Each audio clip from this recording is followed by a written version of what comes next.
Good evening, community college students. Welcome back. Back? Yeah. Sure. I think they're back. Week 3. I'm Brian Canlis. Hopefully by now you know who I am. I'm here with my brother Mark on the chat line, but most importantly, and I'm so excited, I've only known you now for 20 or 30 minutes, and it's an honor, and I'm so excited for this conversation. We have LaNesha DeBardelaben, who is the executive director of the Northwest African American Museum. And it's an honor to have you here. I can't wait for you to share your story with the folks who are watching tonight. Welcome to Canlis.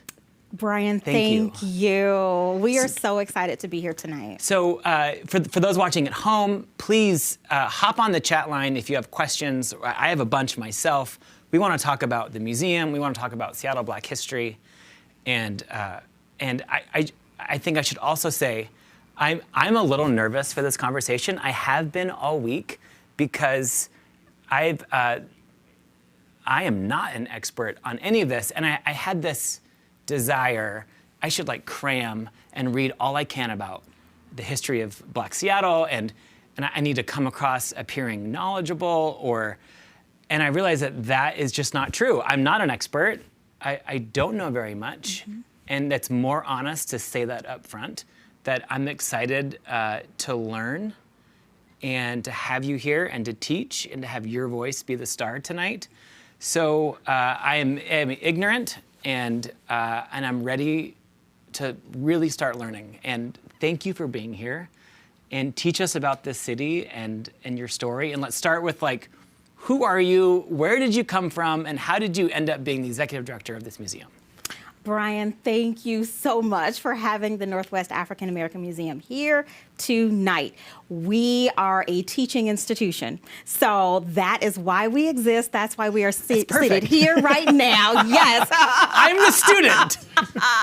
Yes, so we are just really on a mission to educate on Seattle and the Pacific Northwest Black history, heritage, art, and culture.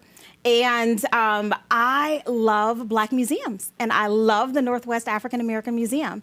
And I have been here for about 3 years now. And the museum— You're from where originally? I'm from Michigan. You're from Michigan? Yes. Yes, yes. And so you're a new Seattle transplant. I am. That's important. Yeah. Yeah. So, you know, when I moved here, NAMM started this new series called Warming Up Seattle. Because when I first moved here, there was this term called the Seattle freeze, and that it's real and that it's hard to meet people in Seattle. And so as a new transplant, I wanted to ensure that idea was not real any longer, especially at NAMM. And so we started a series called Warming Up Seattle for individuals who recently relocated here in the last 7 years or less. And it was a social hour for folks to warm up to each other in Seattle. Did it work? Absolutely, absolutely. Did you find that the Seattle freeze was real when you came here? Well, you know, honestly, it depended on the person and not so much the culture of this place. Okay. It really depends on the energy of a community and of a space and of a location. And so some spaces, yes, it was kind of cold. In other places, it was warm and welcoming and gracious. And your museum is helping warm us up even more. We are. So museums are magical places. Yes. What makes the Northwest African American Museum magical?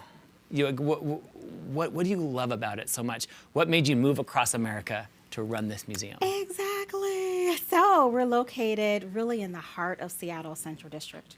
We're at 23rd and Massachusetts, and we are a space that really brings history to life, brings heritage to life. It's an organization that's really committed to opening minds and changing lives, and we do that through heritage, history, art, and culture. And so it's a space that is all about justice and equity. We're all about educational empowerment, and we're all about centering and celebrating the Black arts and Black artists.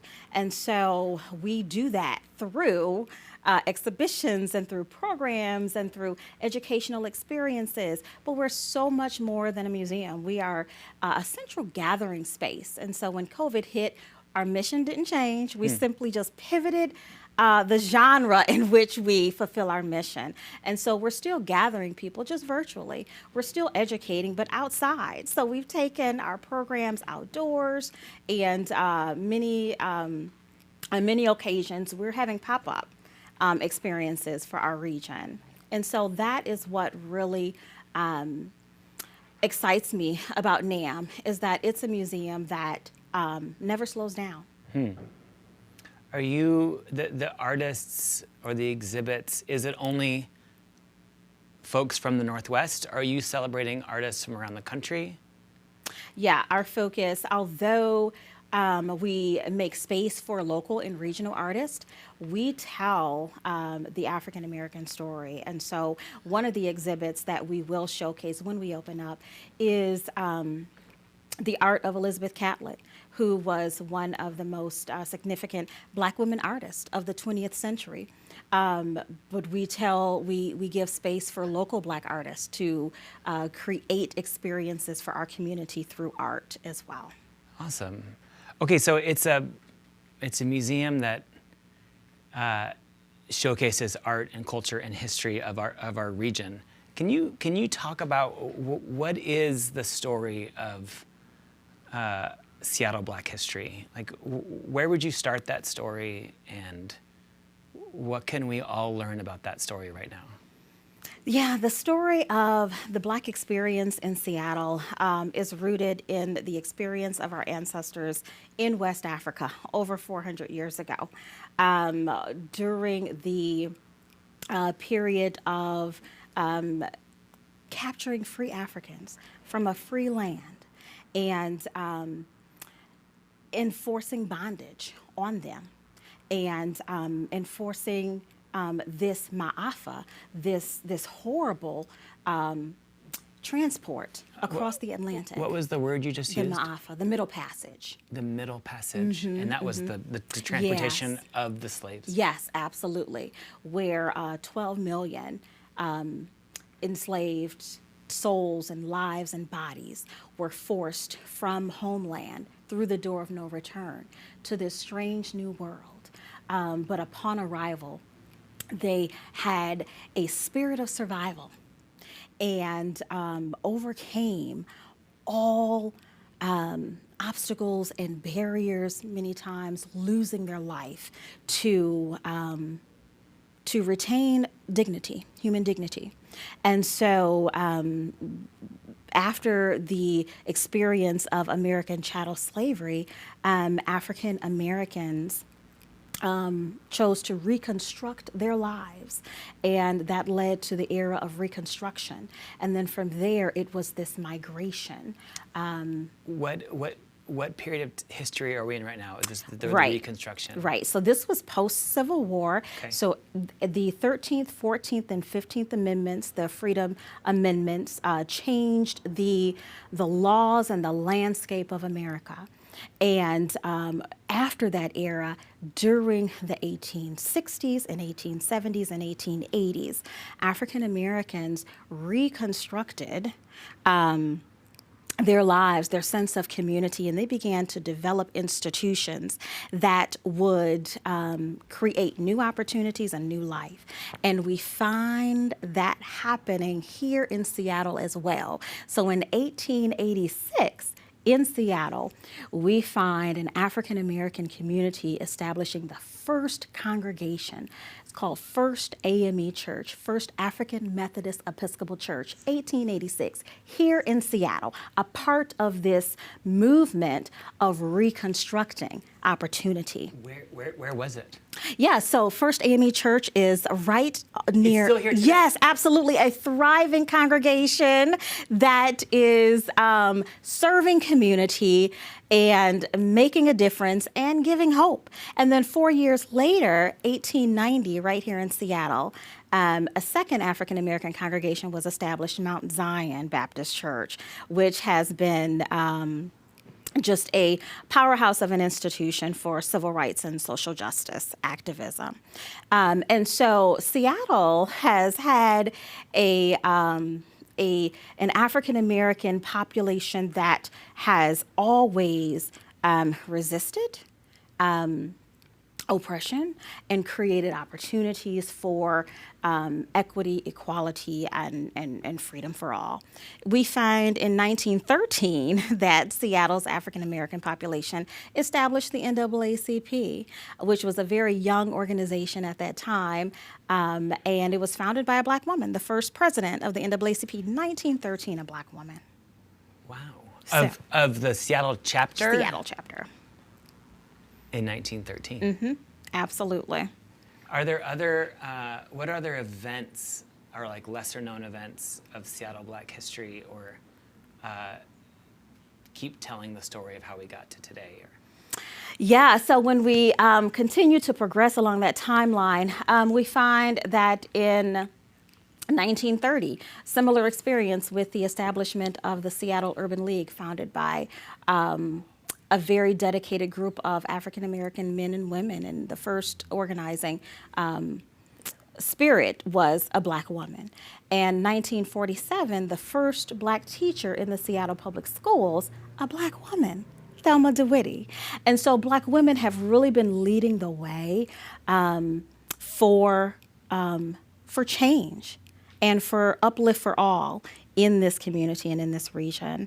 And we find that in 1961, Dr. King made his first and only visit to Seattle at the invitation of the pastor of that historic church, Mount Zion Baptist Church. And it was November 8th, 1961. So we're approaching the 60th anniversary pretty soon in a year of Dr. King's visit. And in 1961, there were some spaces and places that would not allow Dr. King to speak, to use their mic, to use their podium, to address the crowd in Seattle. So Seattle was, we consider ourselves a progressive city. We did not embrace Dr. King when he arrived. There were some spaces that were absolutely resisting his message here in Seattle. And so where did he give a speech here Yes. at the church? Yes, definitely Mount Zion and Garfield Garfield High School. High? Yes, it is. I didn't know that. Yeah, Garfield has been just a pillar of an institution in the Central District, and it's one of the spaces where Dr. King spoke during his visit. Wow. In 61. Also, Garfield High School was the school of the two founders of the Seattle chapter of the Black Panther Party, which was established in April of 1968. And Stokely Carmichael, a Black Power leader of that era, came to Seattle and visited Seattle and inspired two brothers who were attending Garfield High School, who were looking at the Black Panther movement in Oakland, and made some connections to those folks in Oakland, California.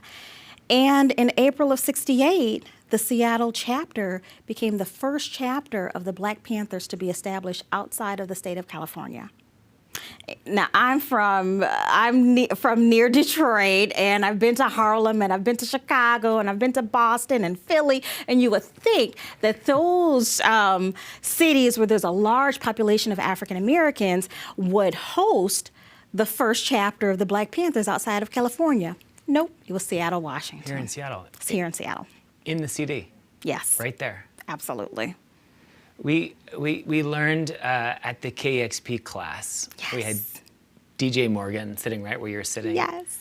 And she was telling the story that because Seattle was a little bit lax on enforcing prohibition, and our cops apparently were very easily bribed, that the music clubs in the CD were able to flourish and thrive when other clubs around the country were being shut down, and which was the foundation of the music culture of Seattle, which is now we have this super rich history. Can you talk about who that music culture and who are the legends and the icons to come out of, I mean, the stories, I mean, you were saying earlier, between Ray Charles and Quincy Jones, and of course, Jimi Hendrix. I know you guys did this amazing exhibit. Can you talk about that a little bit? Absolutely. So we'll talk a bit about places and people when it comes to that story. So in the Central District, well, African Americans were relegated to live in the Central District as a result of redlining. And what the African American community did was, again, make a way out of no way, make sure that there is opportunity to thrive in spite of oppression and institutional racism.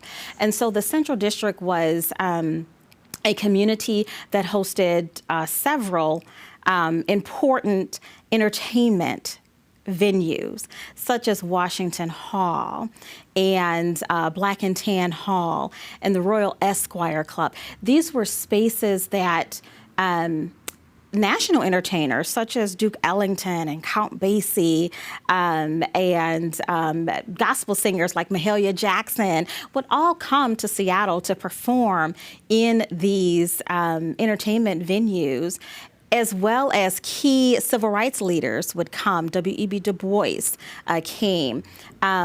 Classical singers such as Marian Anderson came to Seattle and found a community, an African American community that was very much conscious and committed, and were continuously organizing themselves.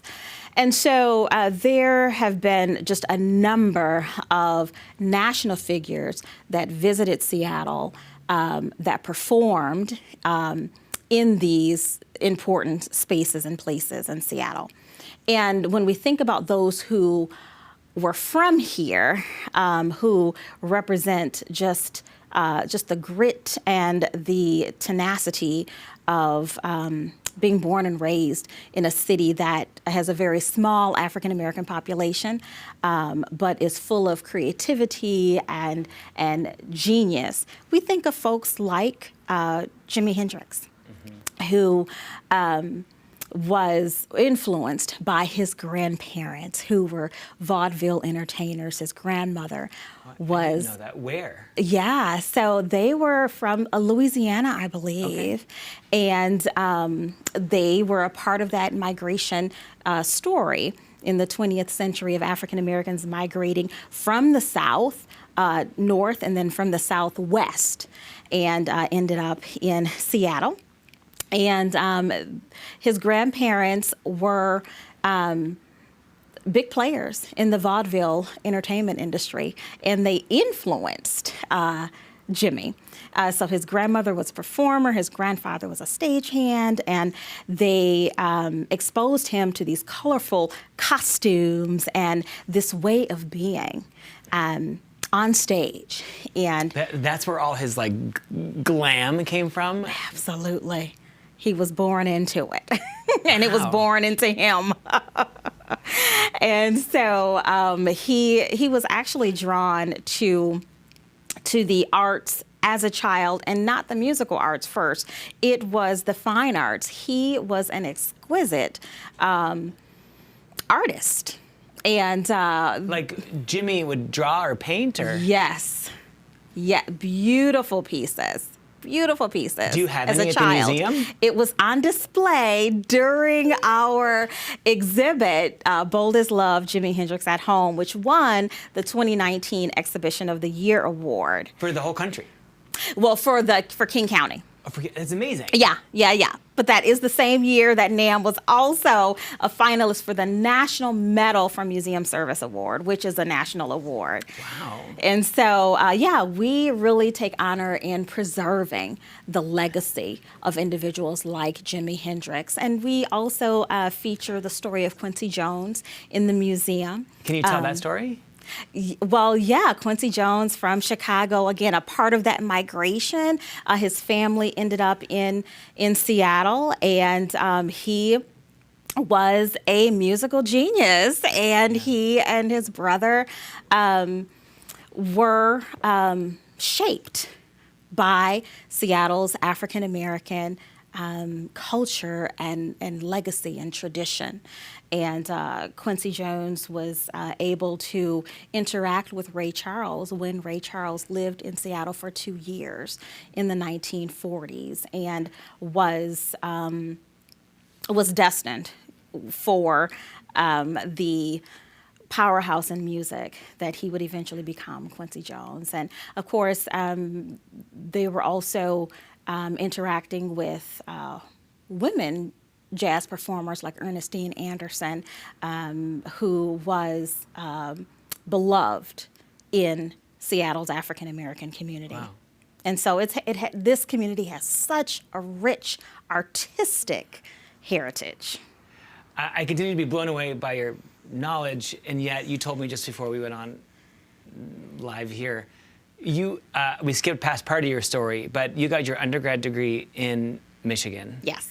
And then you went on to get how many master's degrees? 3. 3. No. 3. 3 master's degrees. And then now you're getting your PhD at University of Washington. Yes. And so you are maybe the most knowledgeable, educated person I've ever talked to. And it's just, that's obviously shining through whenever I ask a question.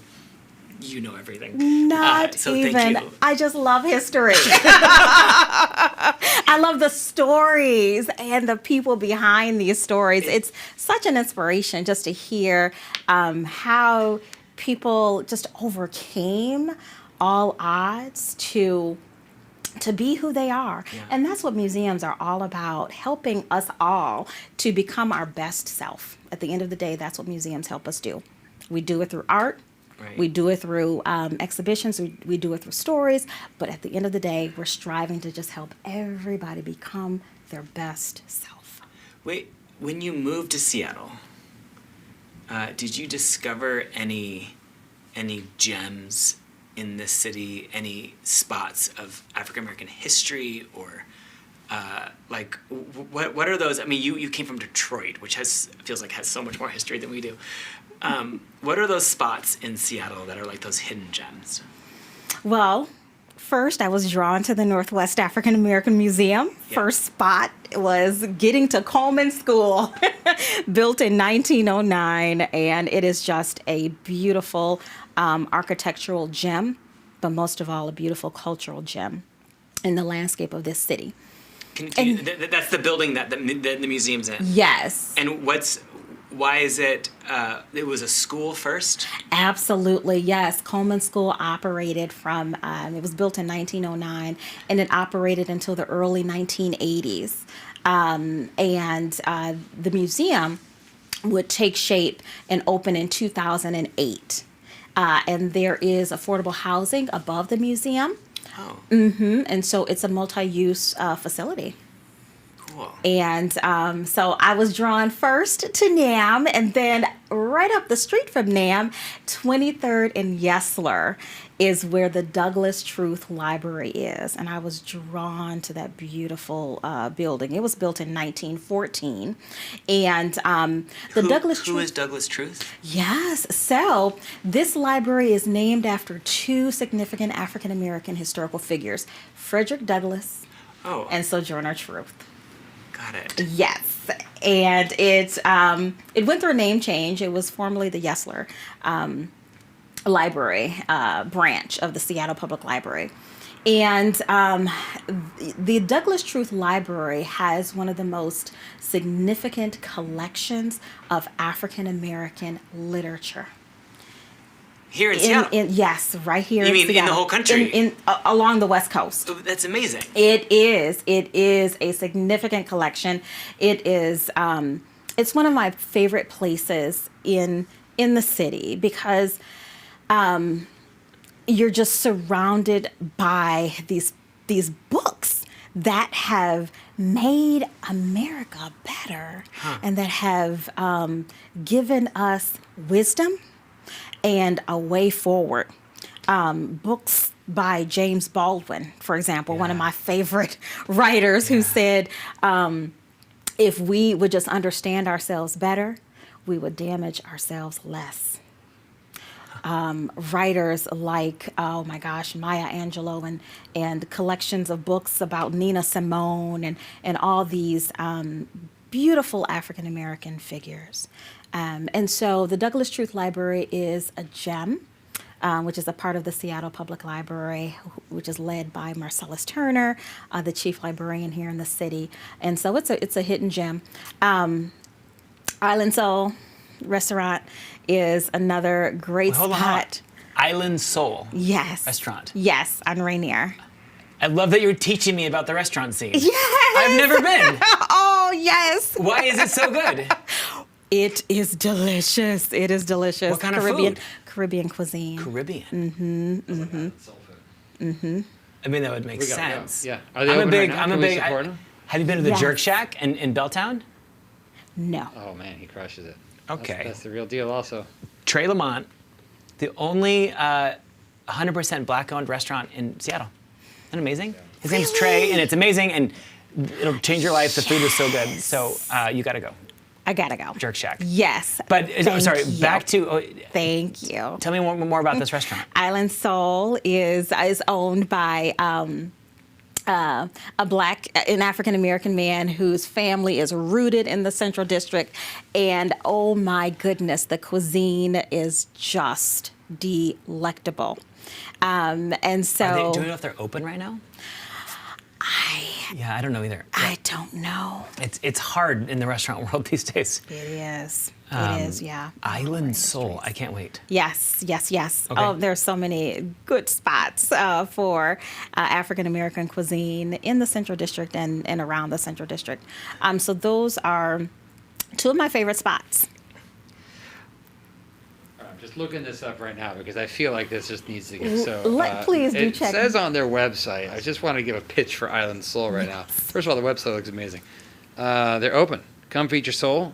Monday, Tuesday, Wednesday. They're closed on Sunday. Okay. As are we. Actually, we're kind of closed all the time now. But looks like they're open for pickup, maybe some catering, that kind of thing. Yeah. Check 'em out. Yeah, they are worth the trip. IslandSoulRestaurant.com. Delicious.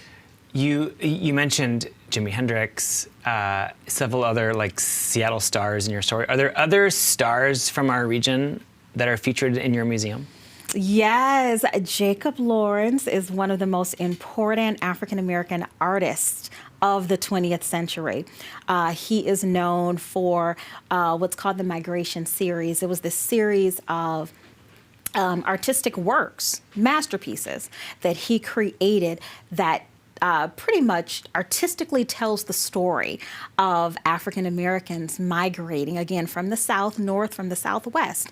And Jacob Lawrence was a professor of art at the University of Washington, and he mentored several artists, including one of the former directors of the Northwest African American Museum, Barbara Earl Thomas. And so we tell the story of Jacob Lawrence in the exhibition.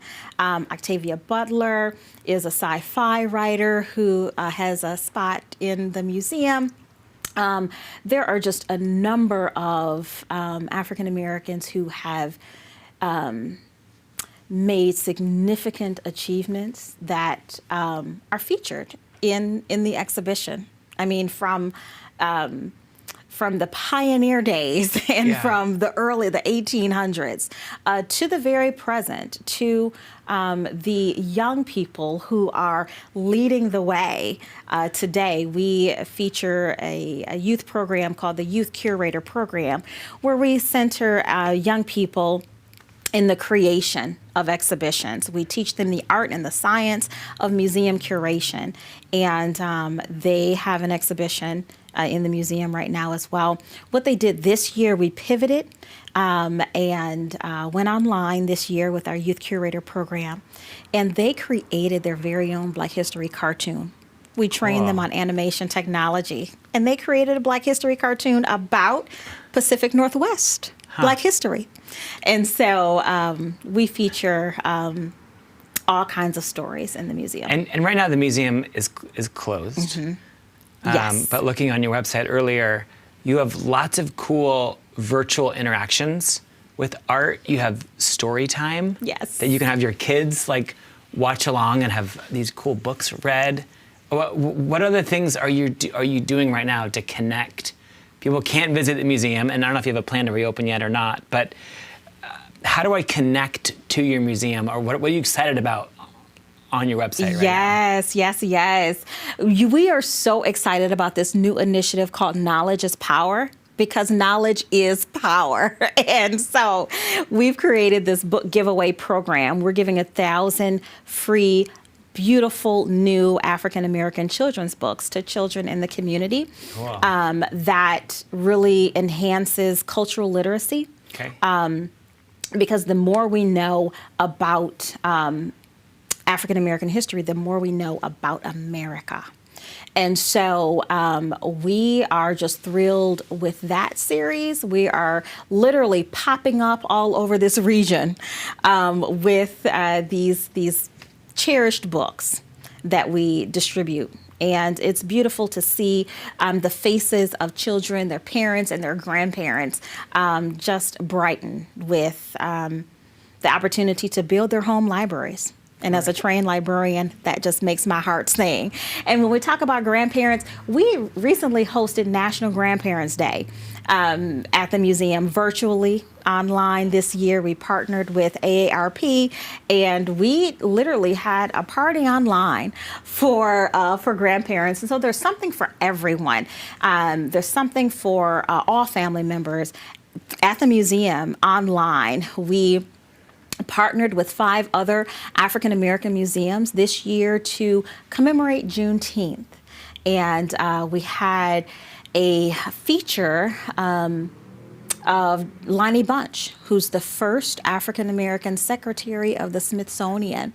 He made an appearance on that program, in addition to Dr. Carla Hayton, who's the first librarian of Congress, and they're serving right now in DC, and they made an appearance on the program. You were telling me earlier that Black museums are a movement in this country, and it's a movement that's 150 years old. Yes. And make sure I get this right. The movement is to see American history through an African American lens. Absolutely. That has been the mission since 1868, when the first African American museum was established in this country. It makes me, I've never been to NAMM.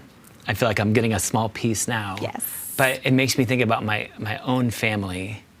I have 3 tiny kids, 4, 2, and 0. I mean, he's 6 months. Oh. And I'm working in a predominantly white restaurant, and I'm living in a predominantly white neighborhood. And I want to raise kids that help know that story, that help put our country on a healthier path than I think it is today. My favorite book that my wife and I are reading right now is called Nurture Shock. It's a parenting book. But it says in there that and I'm totally going off script right now, but it says in there that white parents are afraid to talk about race with their kids. That the kids aren't ready for it, or the kids, and it says you have until like once they get to 3rd grade or so, you're done. And it's really in like to kindergarten to 1st grade where you've got to have the conversations with your children. Don't ignore it. Don't pretend that colorblindness is a good thing. I guess my question to you is, what advice would you have for me as a white dad in this white city that I can raise countercultural kids that want to learn about American history through an African American lens, to understand who we are as can I have advice? Absolutely, Brian. Yes. That is such an important question. It's such a thoughtful question, because identity formation shapes individuals. What happens in those early years shapes them for the rest of their life. And that's why we are battling so much in our country. Right now, we're battling all kinds of systemic, structural, institutional, racism, bias, bigotry. And so I really appreciate and applaud parents who take the step to educate, expose, empower, and enrich their children with diverse and inclusive stories. And African American museums such as NAMM are spaces that are warm, welcoming, inclusive, and engaging for all families. And so it's a space where you can log on and find out how we partnered with the Seattle Children's Theater on producing what's called a kids play about racism. No way. For parents. Yes. That's what we need. Yeah, truly, truly, truly. Yes, yes, yes. And so we partnered with the Seattle Children's Theater on this amazing production that allows parents to have that conversation with the tools. It's based on a book called A Kid's Book about racism. And it was The name of the book is a kid's book about racism. A kid's book about racism. Okay. And it was made into a play. And it is just a highly accessible and kid-centered discussion that is framed in a way that is that matches the energy and the mindset of young people, and it allows parents to just be able to have that conversation with their children about the realities of racism and oppression and white supremacy. Yeah. And so, which I didn't think was a thing until this year. I mean, I obviously I knew it was a thing, but like, especially in, I don't know, it's been a hard awakening, I think, to some sleeping hate in this country. yeah. Yeah. Yeah. So, I mean, at the end of the day, the Northwest African American Museum has always communicated that Black Lives Matter. Yeah. And we communicate that through the stories that we tell about all the centuries of Black lives that have always and will always matter in this country. And so the Northwest African American Museum is a teaching institution that we are providing resources and opportunities to expose and enrich all of us, because it's our obligation. But I love how you call it a warm place, because it seems like you also have a heart for hospitality. I mean, the moment you walk in the door, you made me feel more welcome at my own restaurant. Like, and is that part of the spirit of the museum? Is like come, just come. It is. We have the most amazing team and staff at the museum, and they all just have a heart of gold for people. It's a part of our, we live our values, and centering people is it's what we do and it's what we love, and so it's at our core. Would does it work to take a 4-year-old or a 5-year-old there? Yes. Okay, I'm in. Yes. I just want to start that journey now. Like, yeah.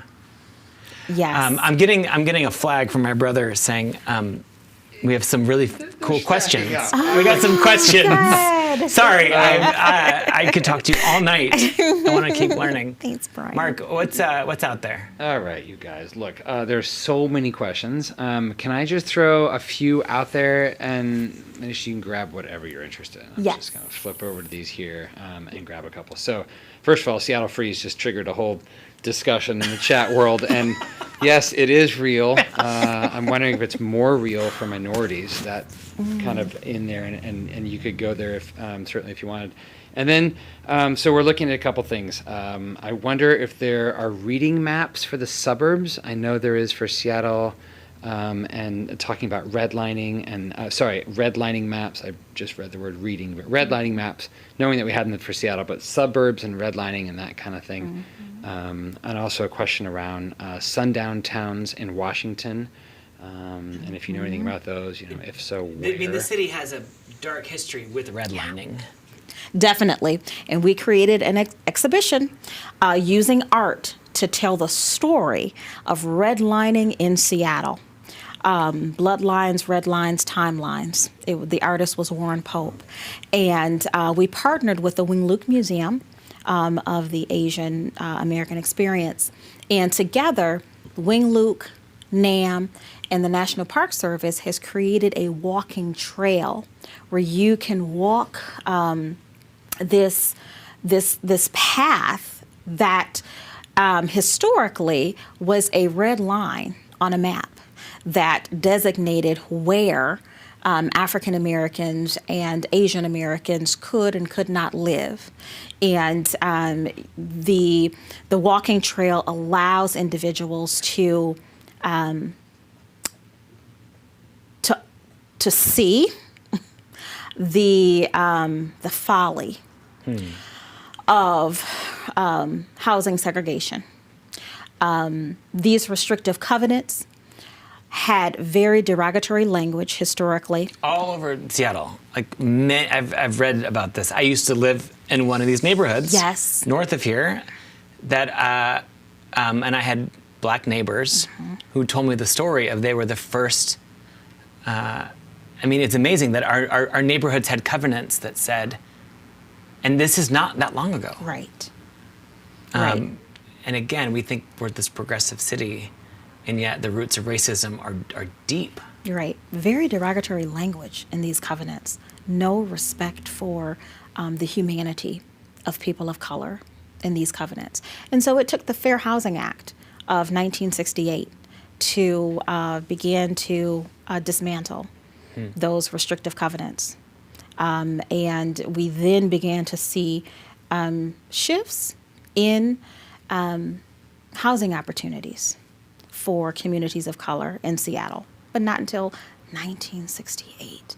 It took policy and legal changes. And so, yes, redlining was very much a real problem in Seattle. And how are we doing now? I mean, you coming from Michigan to Seattle, which is predominantly a white city, like how does it feel to you to arrive here into the story of this city, into our progressive culture, and do you find it progressive? Like, what has that been like for you? Yeah, well, I have I've spent most of my time in Black spaces. So I work in an African American museum. I attend an African American church. I am in an African American sorority, and I have spent a lot of my time in spaces where I am affirmed and valued, and that is not the opportunity that enough people of color can enjoy in this region. And because so there just aren't enough of them? Well, because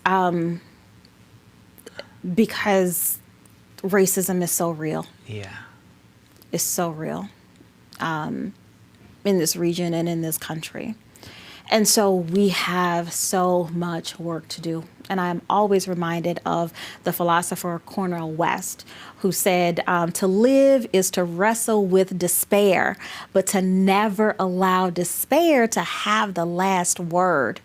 And so when we think about that, we realize that it's some despairing times that we're living in, and it's some despairing spaces that we enter. But we cannot let that despair have the last word. So we always have to constantly push for greater consciousness, for greater what NAMM calls unity. We just celebrated our unity benefit, because unity is a value that we uphold and that we believe in. Congratulations! Wasn't it the biggest fundraiser ever? Like it broke all your records. Yes. You raised a ton of money. Yes. And you're stoked. Yes. Good. Yes. Say that, you can brag a little bit. Yeah. Thank you. No, but did hear you say team worked hard. that line from Cornell West. Speaking again, I spoke with Trey Lamont again this week, the chef I was speaking of. Yes. And he said, I actually asked him, I go, what question should I ask LaNesha? And he said, everyone keeps focusing on the negative and the bad news, and there's plenty of it. But ask her about what gives her hope, or what are the good stories that she's excited about in this town. I'm glad you asked him about that and what to ask me, because that really is a thoughtful question that really takes me to the words of our ancestors. I am always just inspired that what they said speaks to our times. And I think about what Dr. King said. He said, I choose to stick with love because hate is too heavy a burden to bear. And what gives me hope is that genuine and authentic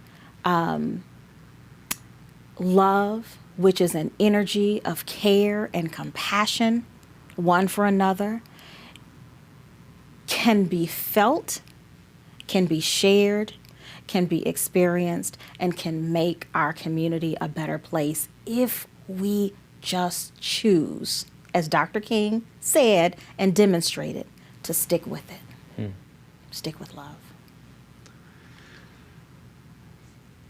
It's good. I would love to end on that, but there's just so many questions. Okay, sorry. I happen to know that you have a quick one That's just the about message. what it was like here at the University of Washington, particularly back in the 60s, with sunsetting and some of the other sort of restrictive covenants that were going on. Can you speak to, on academic, a lot of questions here about what brought black people to Seattle in the 40s anyway? Was it World War II? Was it Boeing? What was it like in the 60s? If you want to go back to that historical thing, but maybe especially from an academic setting or like on university campuses, these places that we think of being progressive, being ahead of their time, being diverse. Also, a few comments in here around like how diversity in Seattle kind of makes people chuckle because it actually isn't that diverse. But anything in that realm that you wanted to go into would hit, I don't know, like a dozen questions. Yeah, thank you all so much for those questions.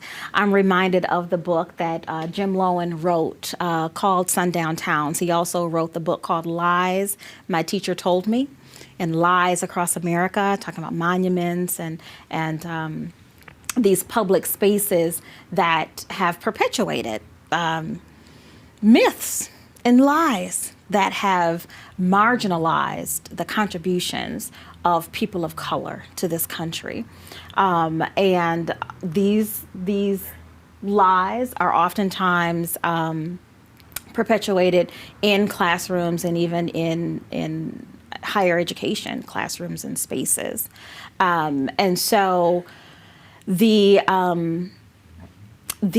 experience of people of color in higher education spaces has been an experience of struggle and resistance and fight for the opportunity to see themselves in the curriculum, to learn about themselves and their people in the curriculum, to be accepted in academic disciplines that were intentionally out of reach for them. And so the university space oftentimes is heralded as bastion of freedom, academic freedom, and opportunity. But again, it is it's not even ground. It's very uneven ground. And so in every arena of life, we have to just continue to press in unity to really get to true equality in this country. Let me shotgun a couple more at you. You can choose freedom schools in Seattle in the 1960s. One said, I wish they taught history like this in grade school. I'm curious if the museum is doing any program in Seattle public schools. And also, by any chance, African-American fashion designer that you might know of who's a current influencer in Seattle. I could keep going, but in the interest of time, choose one of those. Choose your favorite. So yes, we are definitely working with Seattle Public Schools and a variety of public schools in the area to empower educationally. Because as I was sharing with you earlier, Brian, we just believe that education is liberation, that it is the tool to dismantle, it is one of the tools to dismantle cycles of poverty and cycles of the isms. Dr. King called it, the triple evils. And economic exploitation is one of them. And the founder of the Black Museums movement, Carter G. Woodson, wrote a book in 1933 called The Miseducation of the Negro. He was the gentleman who founded Black History Week in 1926, which became Black History Month in 1972. But he wrote that classic book in 1933 that said, until a people can know themselves and know their value, they will continue to go through the back door, and if there is no back door, they'll create one. And so education is the liberating force. And so that's why we are just constantly in this struggle for educational equity. Because there is zip code discrimination is real in this country. And the zip code that a child is born into should not determine the quality of their educational experience, which then determines the quality oftentimes of their life. And so this is a fight for the future of our country. One of the themes of the civil rights moment that happened this past summer was it's not enough to not be a racist. It now should be a burden of people who care to work to be anti-racist. What advice would you give me, my friends, my family, who are predominantly white, to work towards being anti-racist? Is it donating? Is it what is it reading? What would you tell me? And I think we all have to continuously work on ourselves. Yeah. And what I mean by that is to continuously dig deep into history. There are so many stories that we need to know that we do not know. And self-education that's what Canlis Community College is all about. Yeah, a little bit. You all have created a model here. Barely. I mean, let's just say like a No, but B like, minus if you're talking about actual education, is there like, if I'm going to read about history, do you have a favorite book that I need to pick up? A lot of questions about reading lists, as particularly audiobooks, as people are, we drive less in traffic. Which, but like, is it we can Baldwin? post all this to Class Notes Act, but like, on your bedside table, like, what should be my next book? Yes. To. Yeah. Isabel Wilkerson, The Cast. The Cast. She just recently, she's a Pulitzer Prize winning author, and NAMM partnered with Elliott Bay Book Company. Folks can find Isabel Wilkerson speaking to Seattle.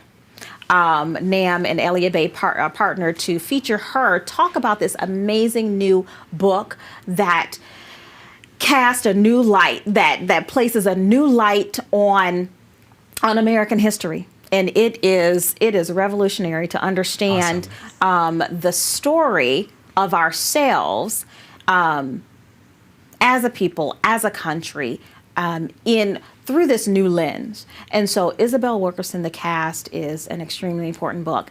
I would encourage folks to visit blackpast.org. It is one of the most important websites, www.blackpast.org.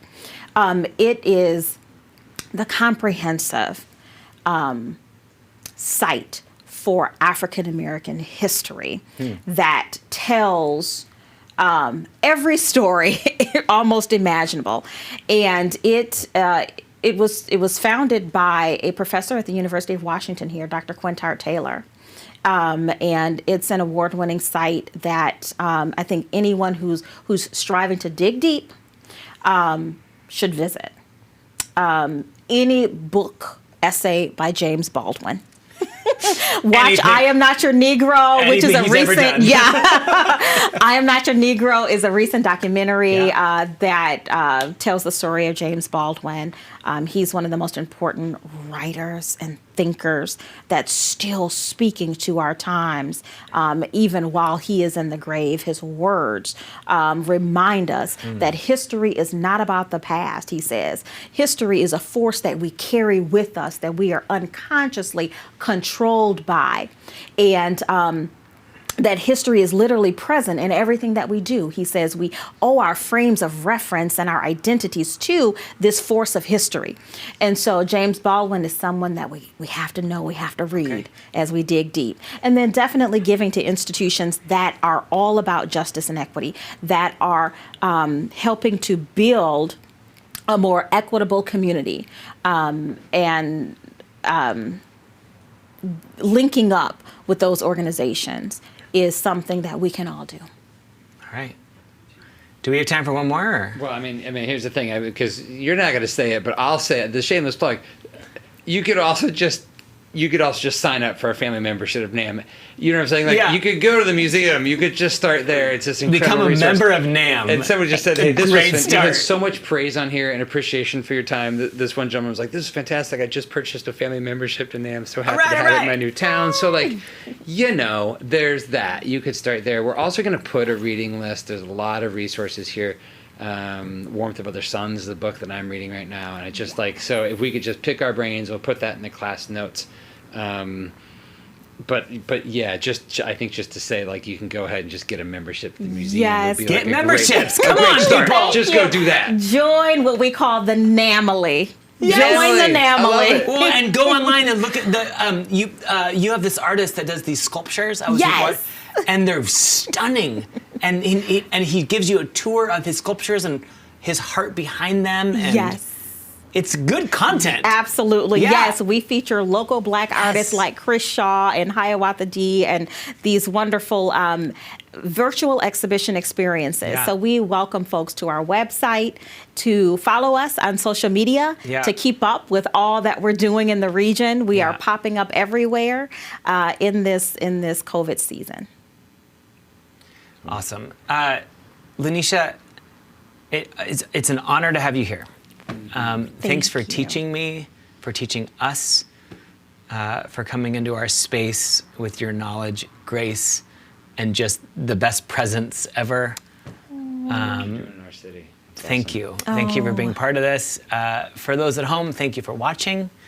That's it for tonight. I think tomorrow, Mark, what are we doing? You know, I haven't even gotten there yet. Boxed wine. Box one with Nelson and That Erica. seems so much less I know, important We're all just like, holy than cow. LaNesha. It's just like up here, and we're gonna take. We're gonna it go way all the way down to how to drink boxed wine. But that's the point of the show: is that boxed and canned wine has a place too. So Yeah. kind of giving it. Absolutely. It's gonna be fun. Thank you.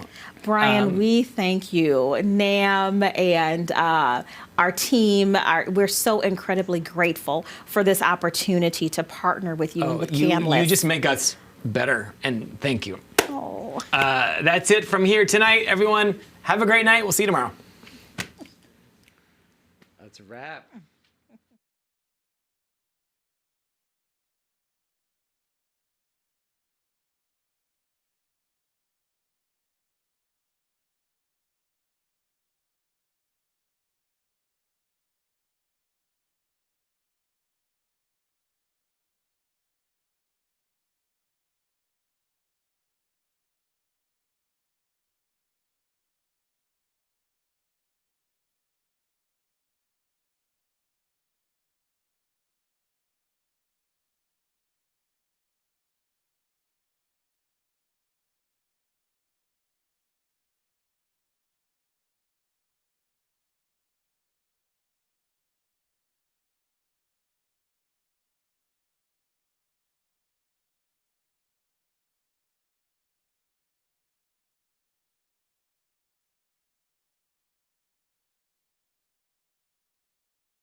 Did you say I should just click on the end stream? I mean, I would assume that's all there is to.